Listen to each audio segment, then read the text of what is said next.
Some people just know how to make an entrance. Before we get into this, please allow me to get some housekeeping out of the way. Showtime, pay-per-view, and most valuable promotions present Jake Paul versus Anderson Silva, Saturday, October 29th, right here from the Gila River Arena in Glendale, Arizona, just outside of Phoenix. Tickets go on sale tomorrow. If you can't remember that, they go on sale Wednesday.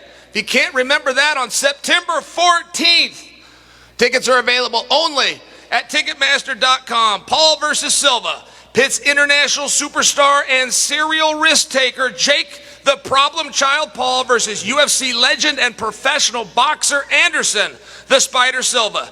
Silva represents the biggest challenge of Paul's career. An opponent, critics, and analysts said Paul would never fight.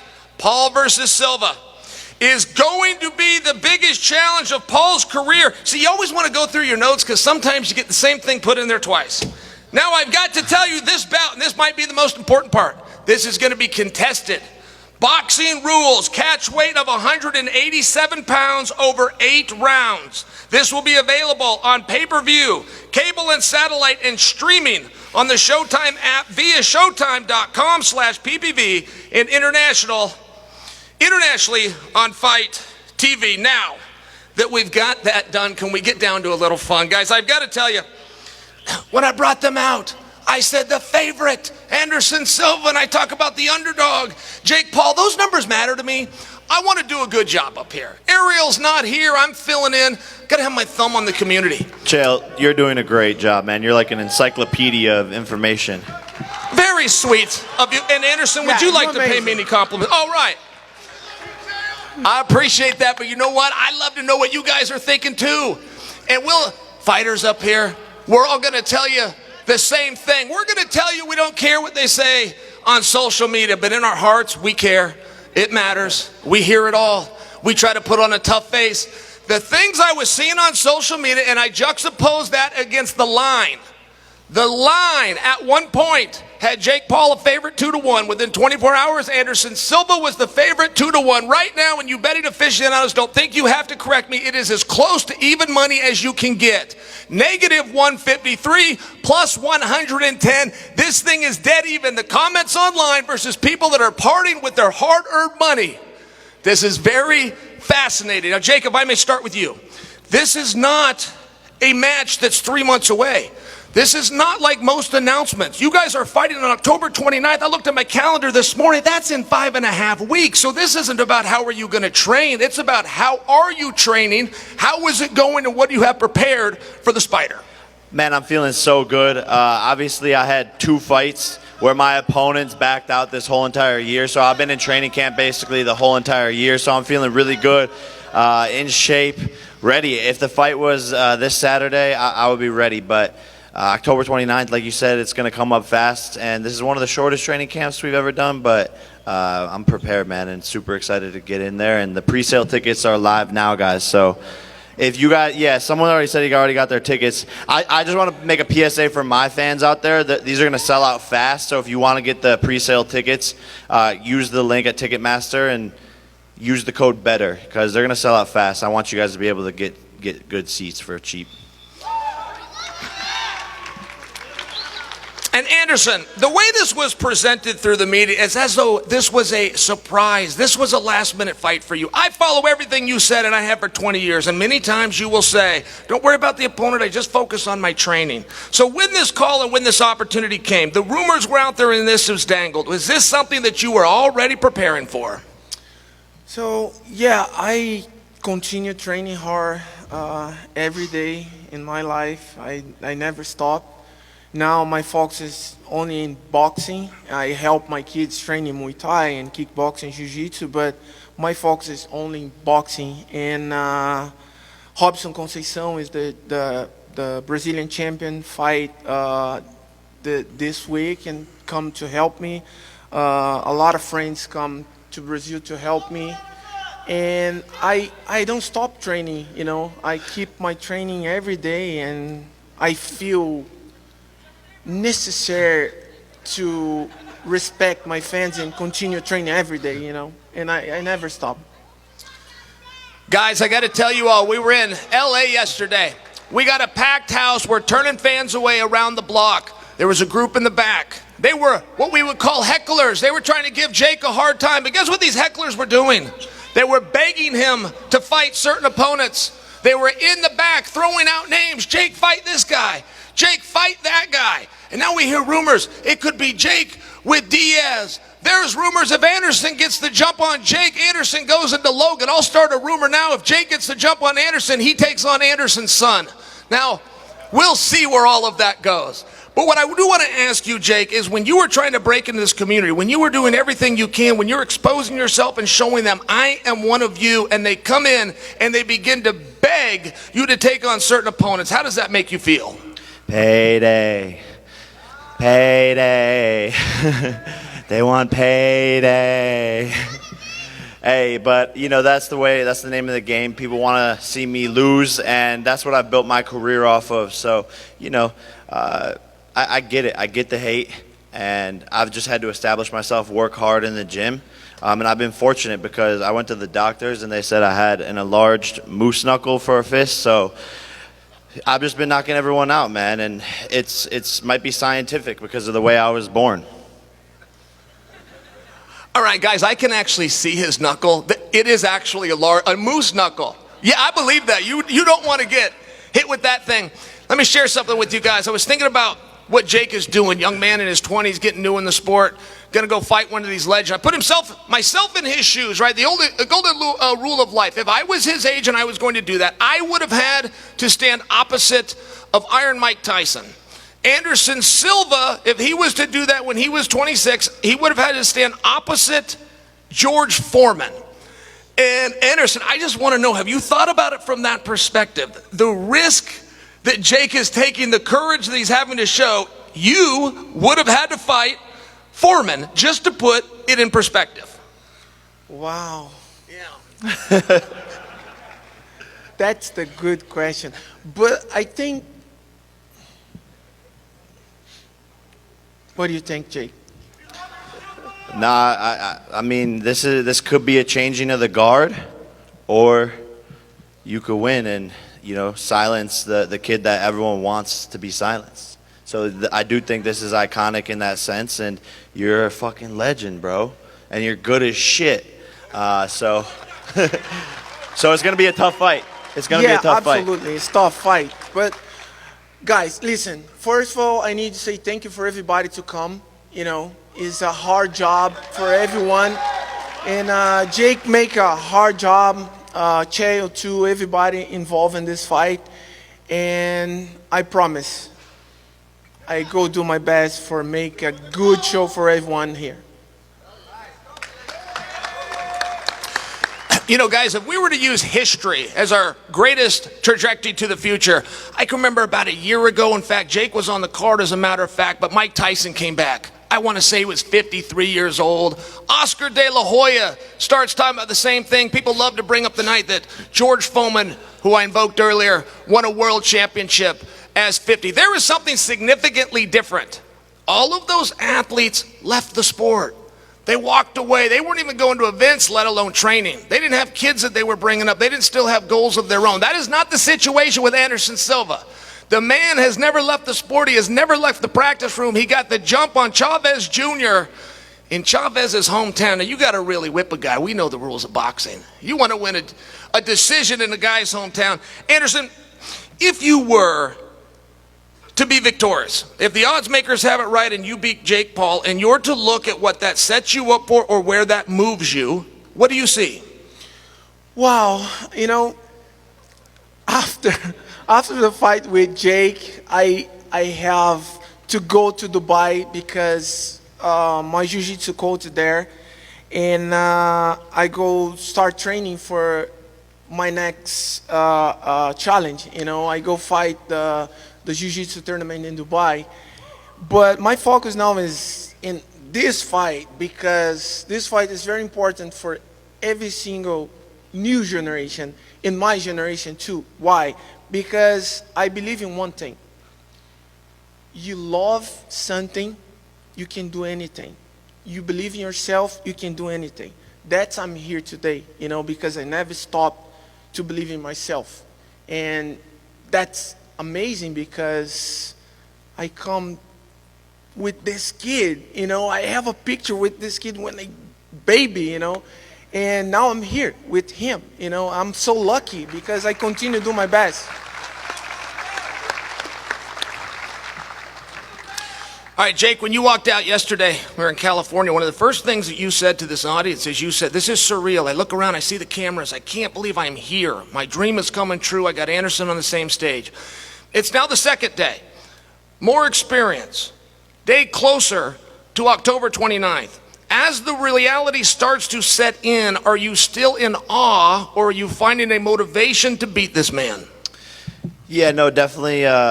You know, these press conferences always give me motivation to take back to camp and to work hard.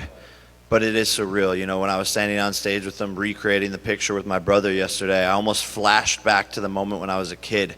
And I've said, like, you couldn't really write this in a movie. Like, I don't think a writer could have come up with this storyline the way everything's unfolded. So I've, you know, just had to sort of pinch myself, and it still really hasn't set in, to be quite honest, but I'm sure it will. But at the end of the day, you know, that this is what I'm good at, and come fight week, I'll be ready and do what I do best, which is fight. Guys, we're going to throw over to a Q&A, let all of you ask some questions. But I would like to tell you one thing for the people that are watching and they can't see the audience. We got Anderson the Spider shirts sitting over here. We got I see Bellator and UFC shirts over here. We got Jake Paul and some boxing fans over here. I think the one thing that we are all finding out is this is a fight.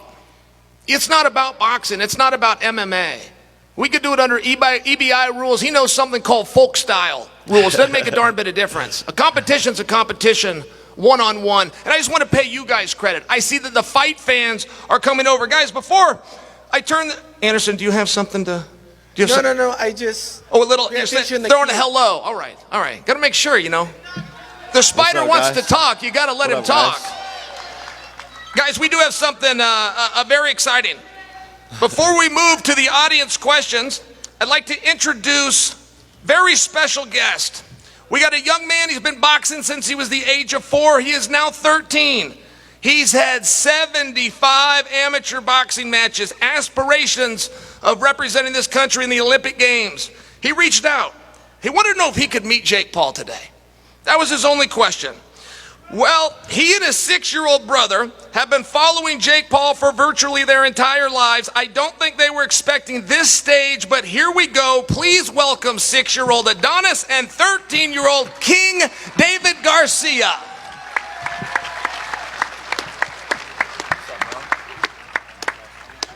Oh, shit. Yeah. Yes, sir. That was good. Hey, that was good. How are you? Nice to meet you. Damn. Let's come right up. Let's do a photo. Damn. Guys, why did you come up here? Did Floyd send you? All right. 75 fights. Can we get a little shadow box, gentlemen? Can we just see? Huh? We see what 75 fights get you? All right, they're new here. They're not listening to me. They're in a little zone here. Anderson also, of course, invited to be in this photo.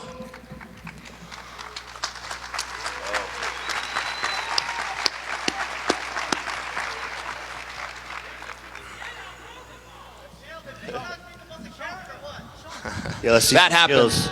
Oh, wow. Oh, here we go. Okay. Let's go.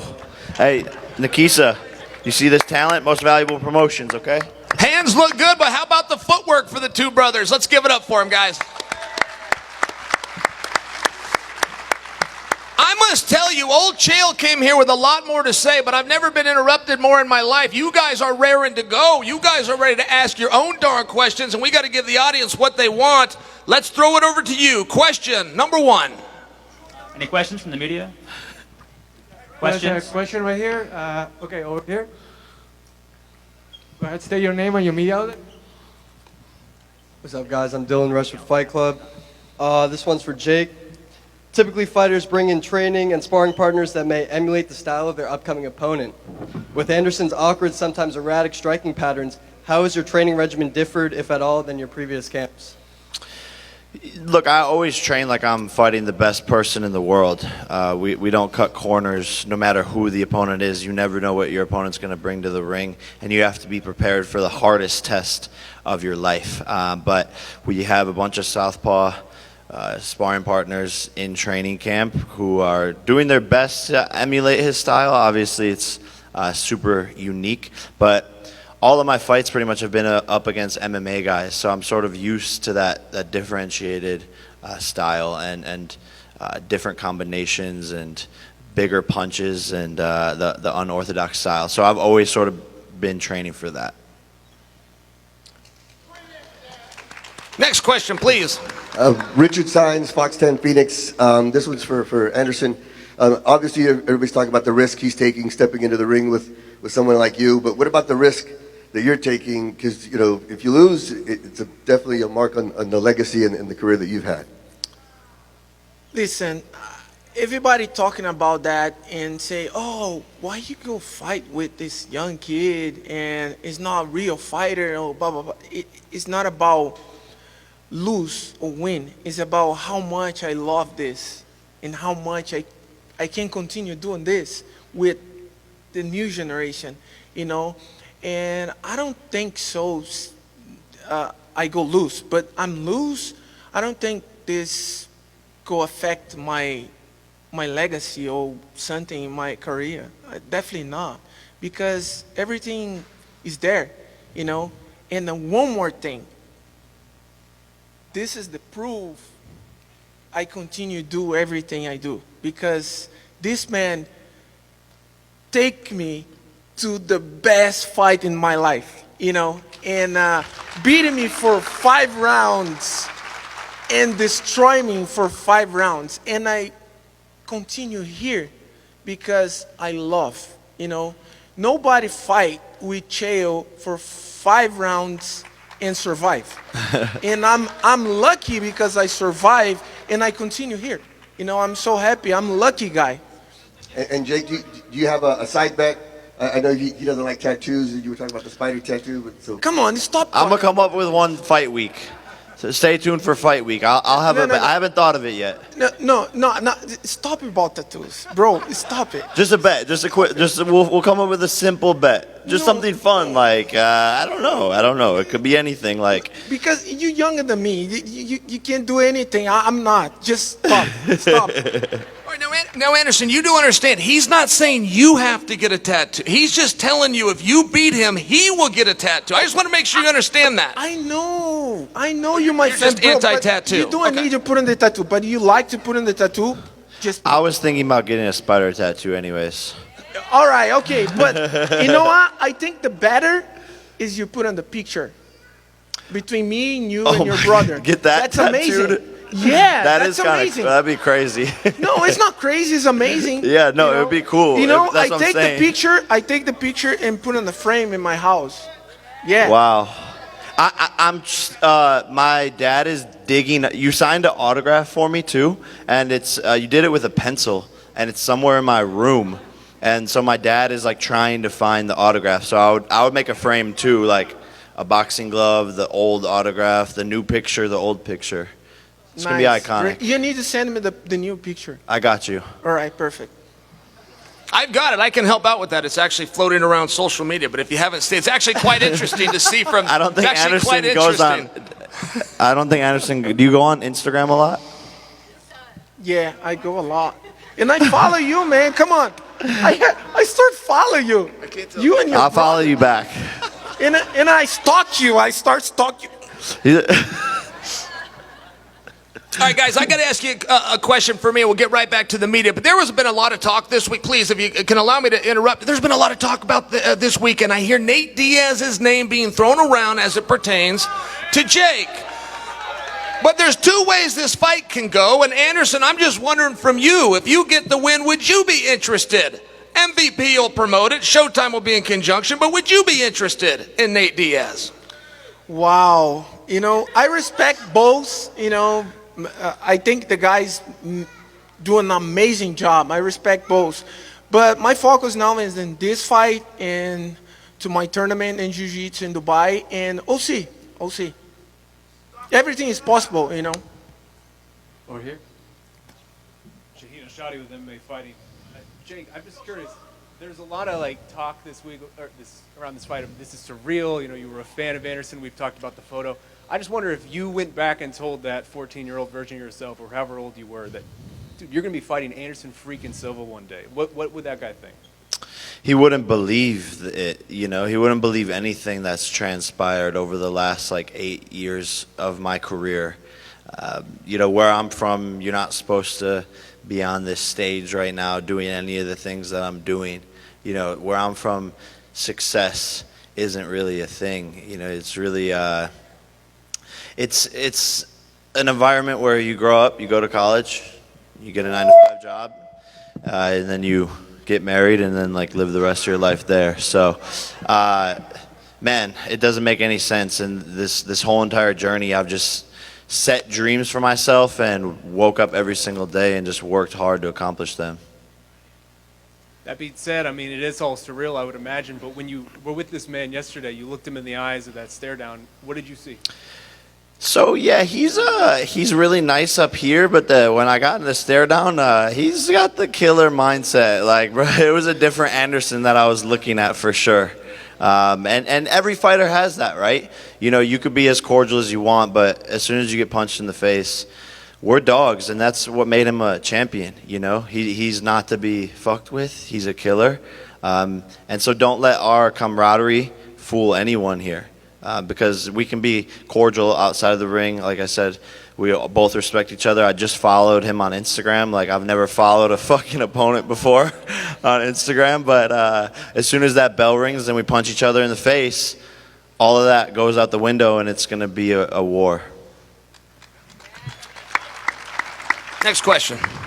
Hey guys, Mark McClune, Arizona's family. Anderson for you, and then Jake, second half of this question. How is this fight being received in the UFC community, and what do you hope this fight does for purses long term there? Well, I think for everybody this fight is amazing, you know, as is not only for UFC community or for MMA community, it's for everybody. You know, this show is for every single person to come in this city and watching this show. You know, it's not about represent the MMA community. It's not about this. It's about doing the big show and the best show for every single person come to this country and come to this city. And then Jake, what do you hope purses long term a fight like this would? Sorry, hairball. Man, I think this shows that people can make more money in boxing than they can in the UFC. And I hope that the UFC starts to pay fighters more. And this is a step in the right direction, but it's clear that all of their talent and roster is sort of chasing that. You know, why is Kamaru Usman begging to fight Canelo? You know, why does Conor want to fight Floyd again before making an MMA return? The list goes on. Why did Nate Diaz say he's going into boxing now? So yeah, hopefully this can increase purses in the UFC, increase the minimum fighter pay. I was willing to make a bet with Dana. You know, we can bet money, or we can bet that if I win, you have to increase the minimum fighter pay. If I lose, I'll give him money or whatever. But I think this is just proving that there's a new business model in the sport, and hopefully we can help fighters get paid more.